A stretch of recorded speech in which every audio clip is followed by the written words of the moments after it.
السلام عليكم ورحمة الله وبركاته. إن الحمد لله الذي تتم بنعمة الصالحات، الذي علم القرآن،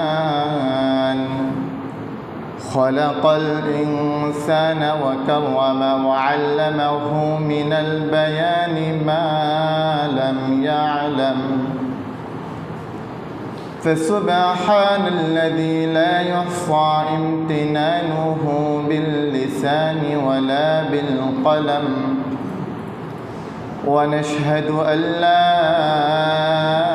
إله إلا الله وحده لا شريك له، ونشهد أن سيدنا ومولانا محمدا عبده ورسوله، أرسله بالحق بشيرا ونذيرا وداعيا إلى الله بإذنه وسراجا منيرا. فقد قال الله تعالى في كلامه المجيد وفي فرقانه الحميد: أعوذ بالله من الشيطان الرجيم، بسم الله الرحمن الرحيم. يا أيها الذين آمنوا أطيعوا الله وأطيعوا الرسول ولا تبطلوا أعمالكم। আমরা সকলে নামাজে যে দুরূদ পড়ে দুরূদটা পড়ে নিই। اللهم صل على محمد وعلى آل محمد كما صليت على إبراهيم وعلى آل إبراهيم إنك حميد مجيد. اللهم بارك على محمد وعلى آل محمد كما باركت على إبراهيم وعلى آل إبراهيم إنك حميد مجيد. আল্লাহ রাব্বুল ইজ্জাত আল জালালের কাছে শুকরিয়া জ্ঞাপন করছি যে মহিয়ান গরিয়ান দূর জাহানের সৃষ্টিকর্তা, যিনি আমাদেরকে শ্রেষ্ঠ নবীর শ্রেষ্ঠ উম্মত করে দুনিয়াতে পাঠিয়েছেন এবং সমগ্র সৃষ্টিকুলকে আমাদের খেদমতে নিয়োজিত রেখেছেন, সে মালিক আমাদেরকে অনেক মায়ার মহাব্বত করে সপ্তাহের শ্রেষ্ঠতম দিন জুমার দিনে তারই ঘর মসজিদে এসে কোরআন ও হাদিসের মজমায় কোরআন ও হাদিসের কিছু কথা বলার ও শোনার তৌফিক দান করেছেন। আমরা আমাদের মালিকের দরবারে সন্তুষ্ট চিত্তে কালিমাত শুকর আদায় করছি। সকলে বলি আলহামদুলিল্লাহ। দুরুদ ও রহমত বর্ষিত হোক রহমতুল লিল আলামিন হযরত মুহাম্মদ মুস্তাফা সাল্লাল্লাহু আলাইহি ওয়াসাল্লামের প্রতি। আল্লাহুম্মা সাল্লি আলাইহি আল্লাহুম্মা বারিক আলাইহি। প্রিয় মসজিদের মুসল্লি ভাইরা, আল্লাহ রাব্বুল ইজ্জাত ওয়াল জালাল আমাদেরকে এক মহিমান্বিত মাস দিয়েছিলেন। মূলত মালিক আমাদের হায়াতের মধ্যে বরকত দান করে ওই মাসেও আমাদের হায়াতকে দীর্ঘায়িত করেছেন।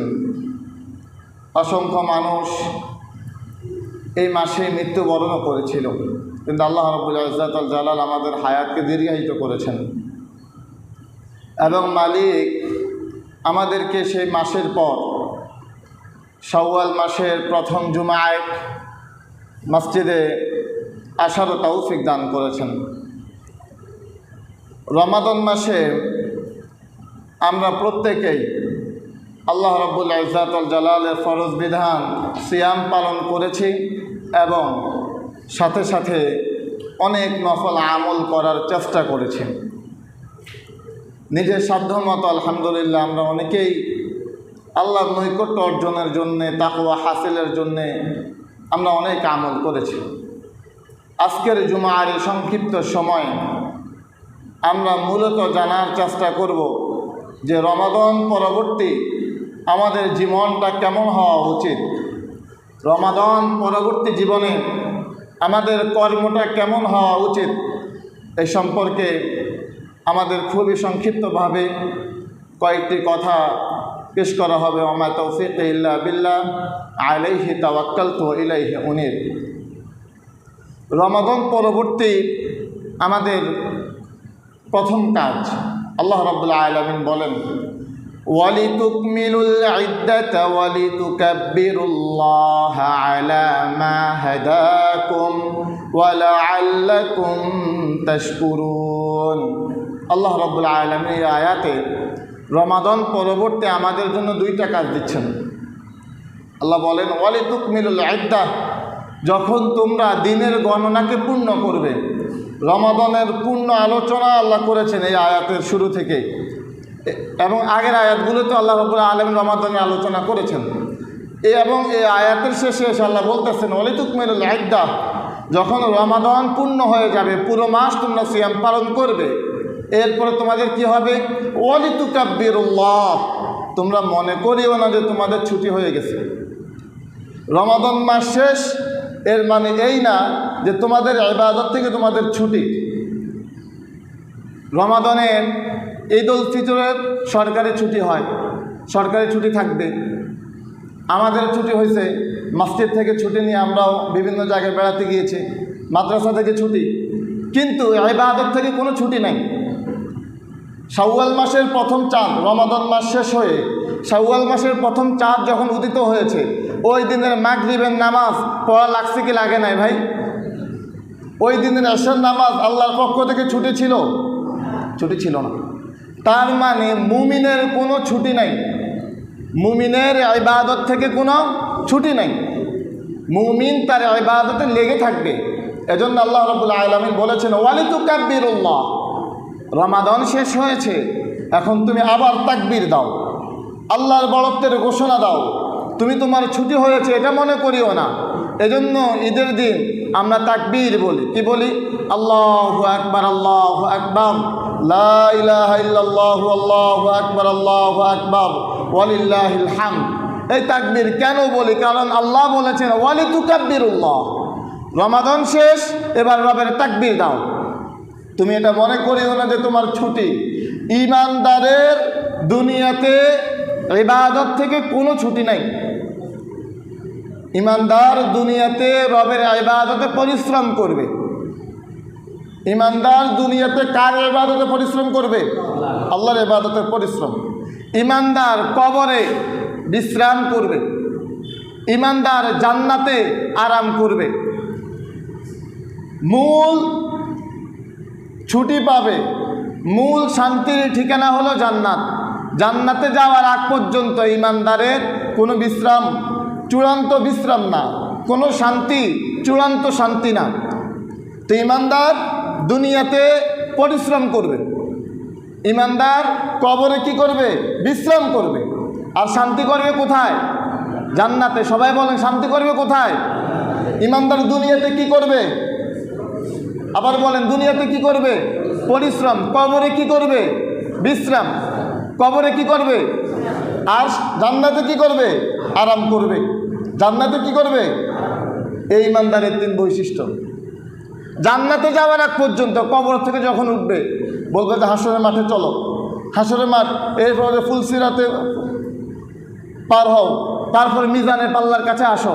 জান্নাতে যাওয়ার আগ পর্যন্ত ঈমানদার শুধু একটার পর একটা, একটার পর একটা। চূড়ান্ত বিশ্রাম কোথায়? জান্নাতে। চূড়ান্ত শান্তি জান্নাতে। এজন্য ঈমানদারের কোনো ছুটি নাই। রমাদান শেষ হয়েছে তো শেষ হয়েছে। আল্লাহ বললেন যে রমাদান শেষ, এখন তুমি আবার রবের তাকবীর দাও, আবার রবের ইবাদতে মাশগুল হও। ওয়ালিতুকাব্বিরুল্লাহ, আল্লাহর গোলামি করো, আল্লাহর তাকবীর বলো। এরপর আল্লাহ বললেন আলা মা হাদাকুম ওয়া লাআল্লাকুম তাশকুরুন।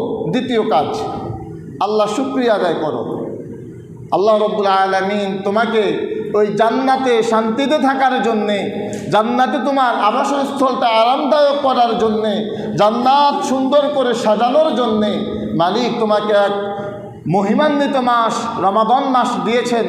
এই মাসকে তুমি তোমার আমল দিয়ে তুমি তোমার জান্নাতকে সাজিয়ে নাও, এবং মালিক যে তোমাকে এটা দিয়েছেন এজন্য তুমি মালিকের শুকরিয়া আদায় করো। এই রমাদান পরবর্তী দ্বিতীয় কাজ মালিকের শুকরিয়া আদায় করা। এজন্যে ঈদের দিন দেখেন আমরা কি করেছি।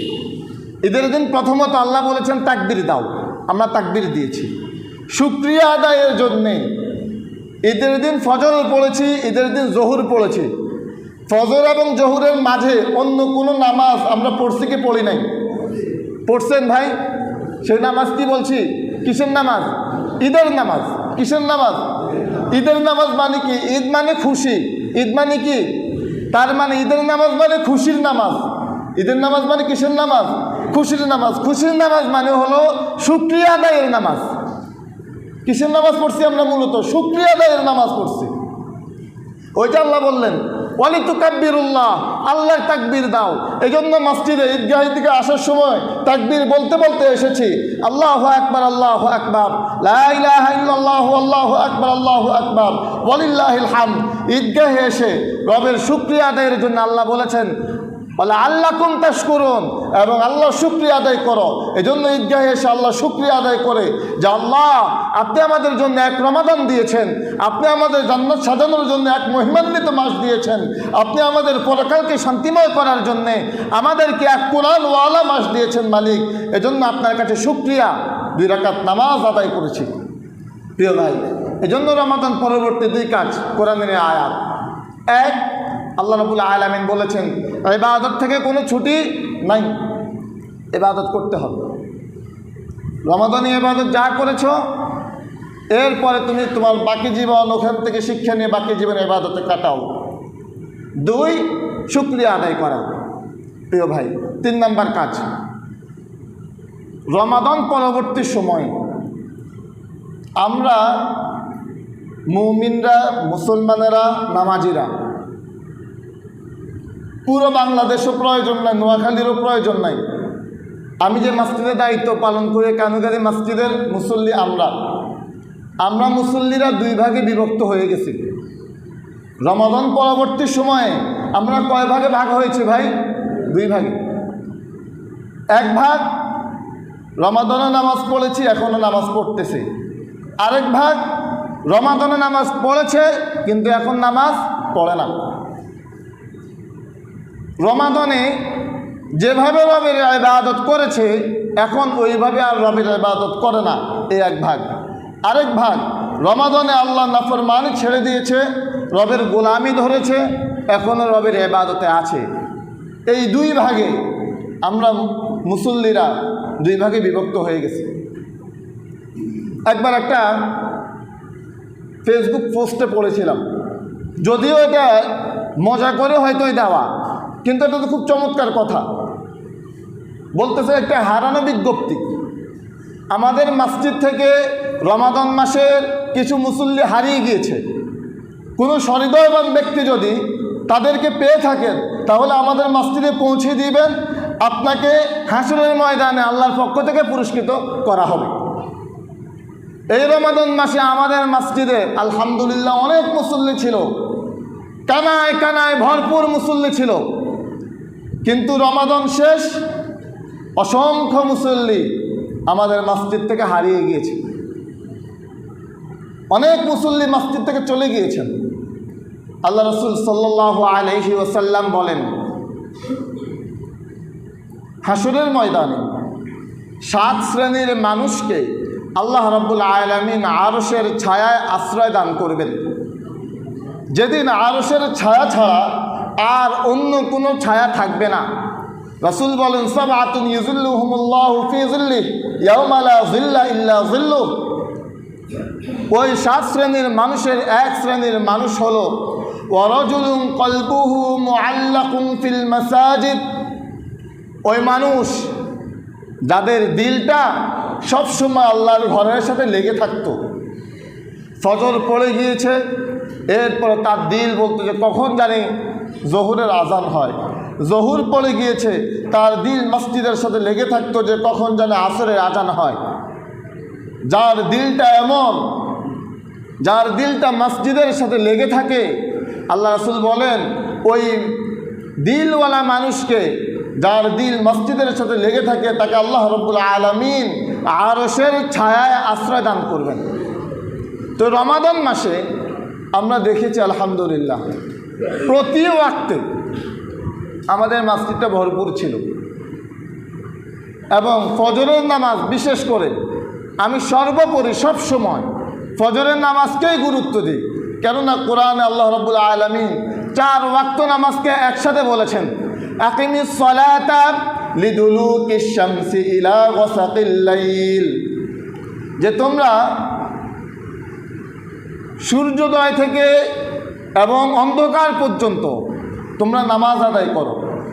এই সময়টা যে সূর্যোদয়ের আগ থেকে অন্ধকার হয়ে যাওয়া পর্যন্ত, এই পর্যন্ত হলো 4 ওয়াক্ত। সূর্যোদয় থেকে অন্ধকার হয়ে যাওয়া, তো সূর্যোদয় হয়ে যাওয়ার পর, সূর্য হেলে যাওয়ার পর আকিমিস সালাহ লিদুলুকিশ শামস, সূর্য যখন হেলে যায়, সূর্য যখন হেলে যায় এরপরে কোন নামাজ শুরু হয়? জহুরের নামাজ। সূর্য হেলে যাওয়ার পরে কোন নামাজ? জহুরের নামাজ। এরপর আল্লাহ বললেন লিদুলুকিশ শামস ইলা গাসাকিল লাইল, রাত পর্যন্ত নামাজ পড়ো। তো সূর্য হেলে যাওয়ার পর জহুর, এরপরে আসর, এরপরে মাগরিব, রাতের বেলা এশা, এরপরে 4 ওয়াক্তকে আল্লাহ একসাথে বললেন। এরপর আল্লাহ বললেন ওয়াকুল আল ফজর, কোরআনকে আল্লাহ যেন ফজরকে আল্লাহ কোরআন দ্বারা বাধাই করেছেন। ফজরকে আল্লাহ পৃথক বলেছেন যে ফজর এটা গুরুত্বের নামাজ, ফজর এটা সকল নামাজের মূল নামাজ, ফজরের নামাজ এটা ফাউন্ডেশনের নামাজ, ফজরের নামাজ এটা মূল মাথার নামাজ। যে বডির মাথা নাই ওই বডির কোনো মূল্য নাই, যে বডিতে ফজর নাই ওই পুরো 4 ওয়াক্তের কোনো মূল্য থাকে না, যেই ফাউন্ডেশনে ফজর থাকে না ওই ফাউন্ডেশনে 4 ওয়াক্তের কোনো মূল্য না থাকতে পারে, আল্লাহ ভালো জানেন। কেননা আল্লাহ ফজরকে আলাদা করে বলেছেন, এজন্য ফজরের মূল্য রয়েছে। রাসূলুল্লাহ সাল্লাল্লাহু আলাইহি ওয়াসাল্লাম বলেন মান সাল্লা সালাতাল ফজরি ফাহুয়া ফি জিম্মাতিল্লাহ, যে ব্যক্তি ফজরের নামাজ পড়বে ওই ব্যক্তির জীবনের সকল জিম্মাদারি আল্লাহ রাব্বুল আলামিন নিয়ে নেবেন। সুবহানাল্লাহ। ফজরের নামাজের মুসল্লির জিম্মাদারি কে নেবেন? আল্লাহ নেবেন। রাসূল বলতেছেন মান সাল্লা সালাতাল ফজরি ফাহুয়া ফি জিম্মাতিল্লাহ, তার জিম্মাদারি আল্লাহ। আসমানি বালা মুসিবত থেকে, বিপদ আপদ থেকে বাঁচানোর জিম্মাদারি আল্লাহ। জমিনের সকল বিপদ আপদ থেকে বাঁচানোর জিম্মাদারি আল্লাহ। তার ব্যবসা বাণিজ্যকে সকল বিপদ আপদ থেকে বাঁচানোর জিম্মাদারি আল্লাহ। বলতে বলতে বলে যে তার মৃত্যুর সময় তার মুখে কালিমা উচ্চারণ করে দেওয়ার জিম্মাদারি আল্লাহ।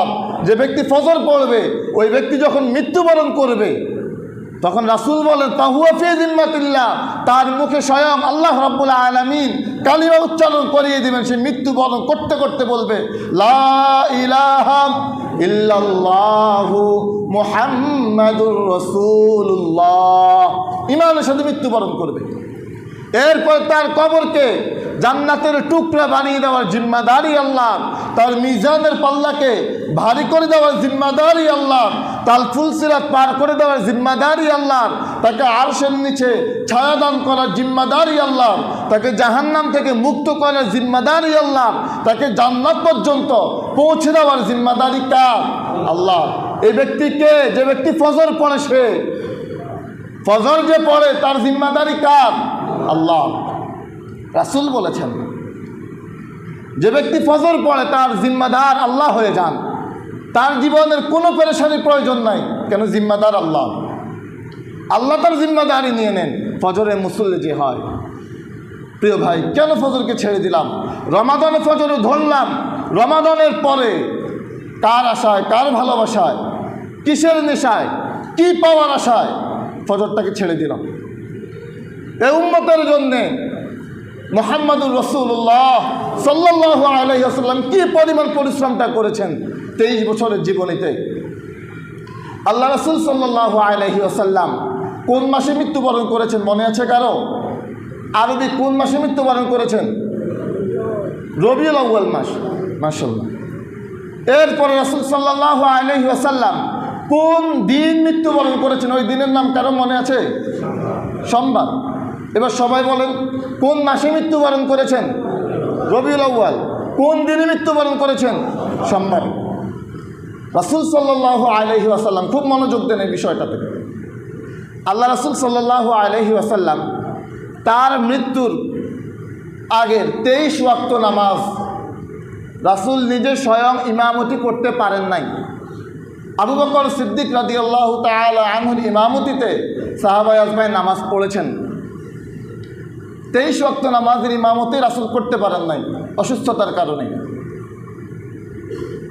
যেই দিন সোমবার রাসূল সাল্লাল্লাহু আলাইহি সাল্লাম মৃত্যুবরণ করবেন, ওই দিন ফজরের ওয়াক্তে, ওই দিন ফজরের সময় যখন সাহাবায়ে আজমাইন মসজিদে ভরপুর, ফজরের ওয়াক্ত হয়ে গিয়েছে, জামাত দাঁড়িয়ে যাবে, তখন আল্লাহ রাসূল সাল্লাল্লাহু আলাইহি ওয়াসাল্লাম আয়েশা রাদিয়াল্লাহু তাআলা আনহাকে বললেন, হে আয়েশা, রাসূলের হুজরা, রাসূলের কক্ষ মসজিদে নববীর সাথে লাগানো ছিল। আল্লাহ রাসূল আয়েশাকে বললেন, আয়েশা, পর্দাটা একটু সরাও, আমার মাথাটাকে একটু উঁচু করে ধরো, আমি আমার সাহাবাদের নামাজের দৃশ্যটা একটু দেখি। কোন ওয়াক্তের নামাজে ভাই? ফজরের।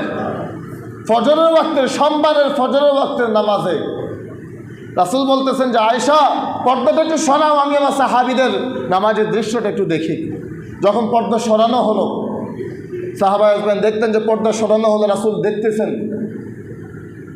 তখন আবু বকর রাদিয়াল্লাহু তাআলা আনহু ইমামতির জায়গায় তিনি পিছে চলে আসতে চাইলেন। ভাবছিলেন রাসূল হয়তো আসবেন, ইমামতি করবেন। আল্লাহ রাসূল বললেন যে, না, আসা আমার পক্ষে সম্ভব না, আবু বকর তোমার ইমামতিই চলুক, তোমার ইমামতিতে নামাজ হোক। রাসূল ইশারায় দেখাইলেন। আবু বকর রাদিয়াল্লাহু তাআলা আনহুর ইমামতিতে নামাজ যখন শুরু হলো, তখন আল্লাহ রাসূল সাল্লাল্লাহু আলাইহি ওয়াসাল্লাম বললেন যে, পর্দা টেনে দাও। পর্দা টেনে দেওয়ার পর আল্লাহ রাসূল সাল্লাল্লাহু আলাইহি ওয়াসাল্লাম হাত উঠাইলেন আল্লাহর কাছে, উঠেই বললেন যে, আল্লাহ, আপনার কাছে যাওয়ার সময় আমার হয়ে গেছে, আমার 23 বছরের জীবন সার্থক, আমার 23 বছরের দাওয়াতি জীবন সার্থক। রাসূল চোখের পানি ছাড়লেন, ছাড়ে বললেন যে, আমার সাহাবীরা ফজরের ওয়াক্তে মসজিদে ভরপুর, তার মানে আমার দাওয়াত আল্লাহ কবুল করে নিয়েছেন, এজন্য আমার সাহাবীরা ফজরের ওয়াক্তে মসজিদে ভরপুর হয়ে আছে। রাসূল চোখের পানি ছাড়লেন খুশিতে, এবং রাসূল আল্লাহর কাছে দোয়া করলেন এই সোমবার দিন ফজরে, এবং ওই দিন জহুরের আগেই আল্লাহ রাসূল সাল্লাল্লাহু আলাইহি ওয়াসাল্লাম দুনিয়া সফর শেষ করেছিলেন। তার মানে রাসূল সর্বশেষ যেই নামাজে সাহাবীদেরকে দেখেছিলেন, ওই নামাজ কোন নামাজ ছিল? ফজরের নামাজ। ওই ফজরের নামাজের মুসল্লিদেরকে দেখে আল্লাহ রাসূল খুশিতে চোখের পানি ছাড়লেন। কিন্তু প্রিয় ভাই, প্রত্যেক নবী রাসূলের উম্মতদের আমলনামা প্রত্যেক নবী রাসূলদের হাতে তুলে দেওয়া হবে। যখন রাসূলের কাছে আপনি শুধু চিন্তা করেন, আপনি বলেন যে আপনি মুহাম্মাদুর রাসূলুল্লাহ সাল্লাল্লাহু আলাইহি ওয়াসাল্লামের উম্মত, আপনি নিজেকে এটা বলেন। যখন আপনার আমলনামাটা, যখন আমার আমলনামাটা আমার রাসূলের কাছে দেওয়া হবে, রাসূল যখন দেখতে পাবেন যে সপ্তাহের পর সপ্তাহ, দিনের পর দিন, মাসের পর মাস, বছরের পর বছর আমার আমলনামায় ফজর নাই, তখন রাসূল কান্না করবেন, আর রাসূল বলবেন যেন যে, উম্মত, আমার 23 বছরের এই কষ্টের জীবন উম্মত, তুমি কেন ফজরটা পড়লে না? তখন যদি রাসূল চোখের পানি ছেড়ে বলেন যে, উম্মত, আমি আমার সাহাবীদেরকে একতাবদ্ধ হয়ে মসজিদে কানায় কানায় ভরপুর দেখে আমি তখন খুশিতে চোখের পানি ছাড়লাম, কিন্তু উম্মত, তোর এই আমলনামাটা দেখে আমি রাসূল কষ্টে পানি ছাড়তেছি, উম্মত, কেন ফজরটা পড়লি না বল উম্মত। এই ফজর কায়েমের জন্যে আমি আমার মাতৃভূমি মক্কা ত্যাগ করেছি, এই ফজর কায়েমের জন্যে আমি খন্দকের সময় নিজে পেটে পাথর বেঁধেছি, আমার সাহাবীরা রক্তাক্ত হয়েছেন, উম্মত তুই কেন ফজর পড়লি না? এই ফজর কায়েমের জন্য উম্মত আমার ঘরে 4 মাস 4টা চাঁদ। আয়েশা রাদিয়াল্লাহু তাআলা আনহা বলেন, রাইতা হিলালান সুম্মা হিলালান সুম্মা হিলালান, 4টা চাঁদ আমাদের উপর দিয়ে অতিক্রম হয়েছে, আমাদের কারো ঘরে একটু চুলায় আগুন জ্বলে নাই, আমরা সবাই ক্ষুধার্ত ছিলাম, শুধু পানি খাইতাম আর খাজুর খাইতাম, কারো চুলায় আগুন জ্বলে নাই। রাসূল যদি বলেন যে উম্মত 4টা মাস এই ফজর কায়েমের জন্য উম্মত আমার ঘরে আগুন জ্বললো না, তুই কেন ফজরটা ছাড়ি দিল উম্মত? বলেন জবাব কি হবে? প্রিয় ভাই, কেন রমাদানে ফজরটা পড়লাম আর রমাদানের পরে কেন ফজরটা ছেড়ে দিলাম? কার উপরে ভরসা করে ফজরটা ছেড়ে দিলাম? বেনামাজি ফজর যে পড়স না, তুই এক কুত্তারে জিজ্ঞাস, এক কুত্তারে ধরে বেনামাজি যে ফজর পড়স না, তুই এক কুকুরে ধরে জিজ্ঞাস যে কুত্তা তুই রবরে সেজদা দিস না কেন? ও এক কুত্তা বলবে তোরে যে রব আমার সেজদা দিতে বলে নাই, এজন্য সেজদা দিই নাই। রব তো তোরে সেজদা দিতে বলছে, তুই না ফরমান, রবরে কেন সেজদা দিস না? তুই আমার চাইতে নিকৃষ্ট, কেন জিজ্ঞাসা আমারে? বেনামাজি যে তুই ফজর পড়স না, তো কুকুরে জিজ্ঞাস যে কুত্তা তুই সেজদা দিস না কেন? কুত্তা তোরে বলবে। ফজর যে পড়স না, কুত্তা তোরে বলবে যে রব তোরে বলছে সেজদা দিতে, তুই সেজদা দিস না। রব আমার যদি সেজদা দিতে বলতো তো আমি কুকুর সেজদা দিতাম। আমি তোর চাইতে শ্রেষ্ঠ, তুই বেনামাজি, তুই আমার চাইতে নিকৃষ্ট, রব বলেছেন। বালহুম আদল, তুই আমার চাইতে নিকৃষ্ট, রব বলেছেন। কেন আমার জিজ্ঞাস? আমি কুকুর, যে কুকুর, ওই কুকুর রবরে বলে, প্রতিনিয়ত বলে যে আল্লাহ কোনো বেনামাজির চেহারা মালিক আমার যাতে নজরে প্রথম না পড়ে। বেনামাজি আমি চোখটা ঘুম থেকে উঠে চোখটা যখন খুলবো যাতে কোনো বেনামাজিরে না দেখি। বেনামাজির কুকুরও ঘৃণা করে, ফজর যে পড়ে না ওরে কুকুরও ঘৃণা করে, অপছন্দ করে। কিছুদিন আগে আমাদের এই মসজিদে ঈদের যেই দিন ঈদ গেল এর পরের দিনে ফজরের নামাজের মুসল্লি মাত্র 1.5 কাতার, এক কাতার হয়ে এই ফিলার থেকে এই ফিলার, মাত্র 1.5 কাতার ফজরের মুসল্লি।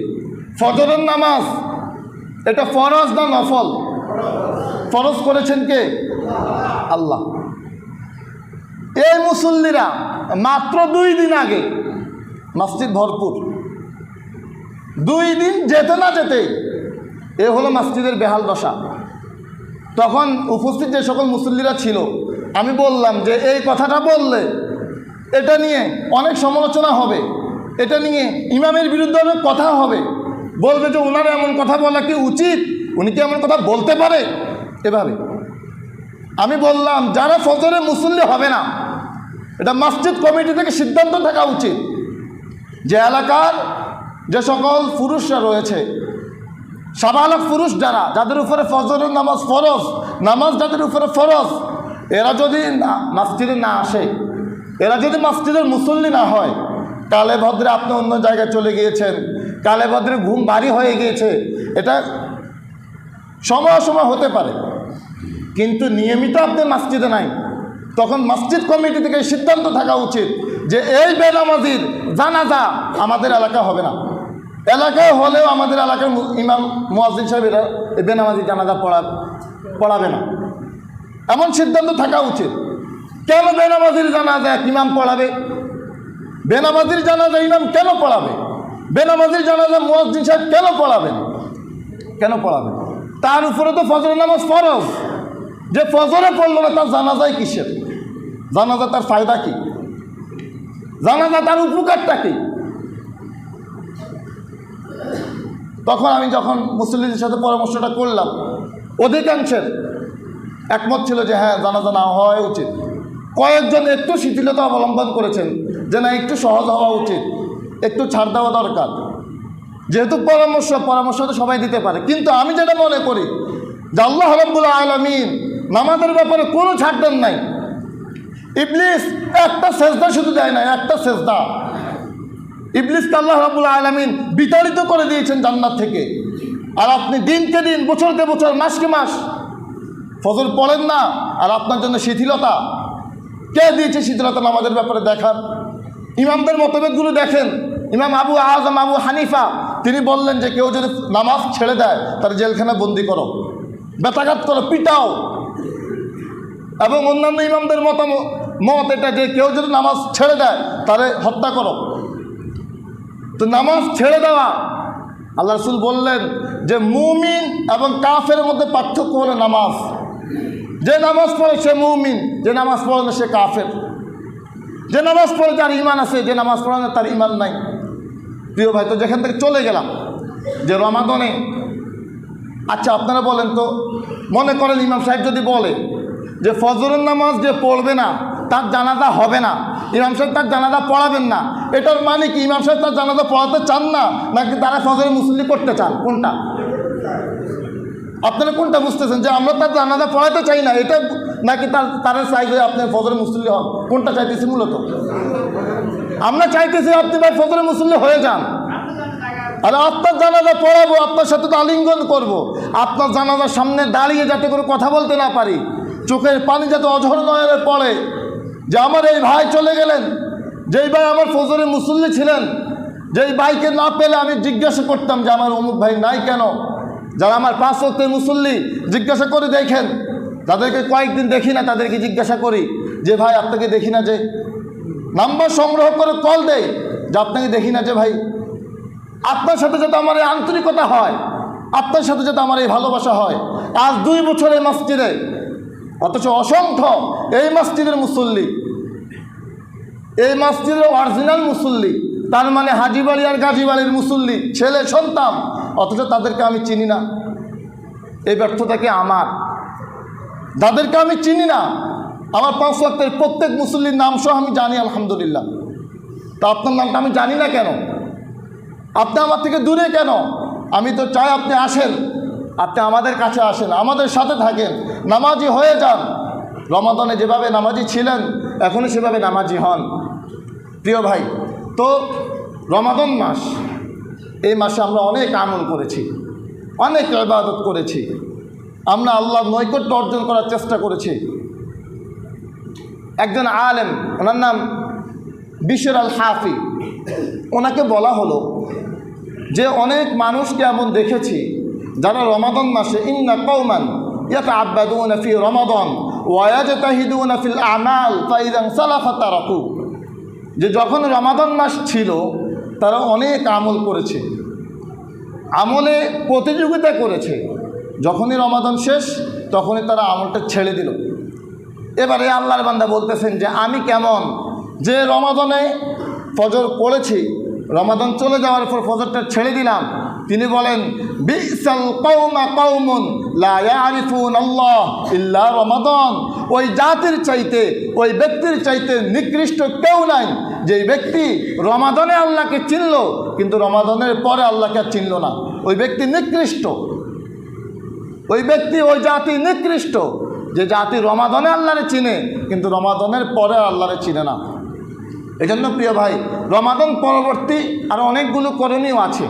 আমরা 3টা করণীয় বলেছি। 1 নম্বর করণীয় ওয়ালিতুকাব্বিরুল্লাহ, আল্লাহ তাকবীর দেওয়া, তার মানে আল্লাহর ইবাদত করা। 2 নম্বর ওয়ালা আল্লাকুম তাশকুরুন, আল্লাহ শুকরিয়া আদায় করা, তার মানে কৃতজ্ঞতা প্রকাশ করা। 3 নম্বরে বলেছি যে রমাদানে যেমনিভাবে মসজিদে এসে নামাজগুলো পড়েছি, রমাদান পরবর্তী জীবনেও আমরা যাতে করে মসজিদে এসে নামাজগুলো জামাতের সাথে আদায় করতে পারি, আল্লাহ রাব্বুল আলামিন আমাদেরকে তৌফিক দান করেন। প্রিয় ভাই, আমি কিন্তু আপনাদেরকে বলেছি যে রাসূল 23 বছরের জীবনী, রাসূল 23 বছরের জীবনী শুধু ফজরকে কায়েম করার জন্য করেছেন। কিন্তু ভাই আপনি রাসূলের উম্মত বলেন অথচ ফজরটা পড়েন না।